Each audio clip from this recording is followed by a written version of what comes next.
یو عالم تیر شوی دی مولانا محمد علی جالندری رحمت الله علیه. هغه فرمایل وی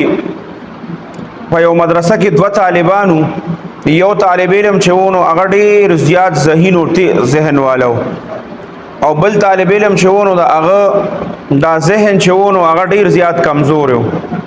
هغه کمزوري ذهن والا چې دین هغه به همیشه دا چل کو چې د خپل استاد خدمت به کوو. په خوا خو به داسې کار و چې استاد به کله پاسېده نو د هغه دپاره په لوټه کې اوبه راغستلې، لوټه کې ورته اوبه اچولې، او مخکې چې به سړی او دسمات یې کوو نو دا خو اوس دا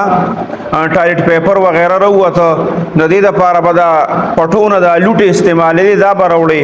هغه لوټې هغه هر څه چې کوم دی نو دا به ورته یو طالب علم کول او هغه به وله راوړله. نو دا کم طالب علم چې دی چې ذهني کمزور و نو د پسې به د بل طالب علم هر وخت خاندله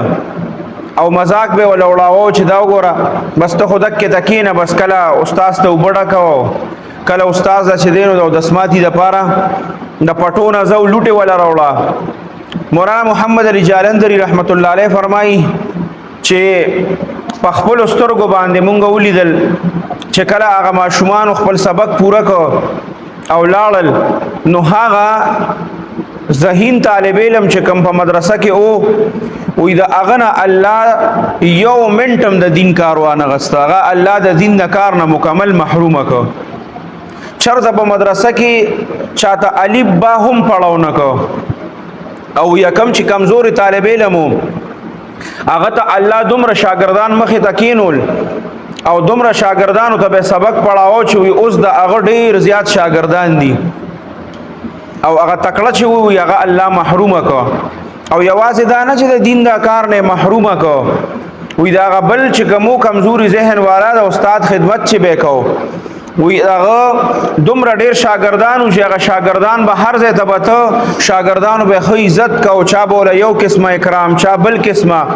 د دنیا د دومره مشکلاتو نه هغه خبر شوی نو، او دا بل ملګری چې ونو هغه به هر وخت د دنیا دپاره پریشان او د دنیا په کارونو پسې به منډې والې خو هغه به نه پوره کېدل. نو دا صرف د استاد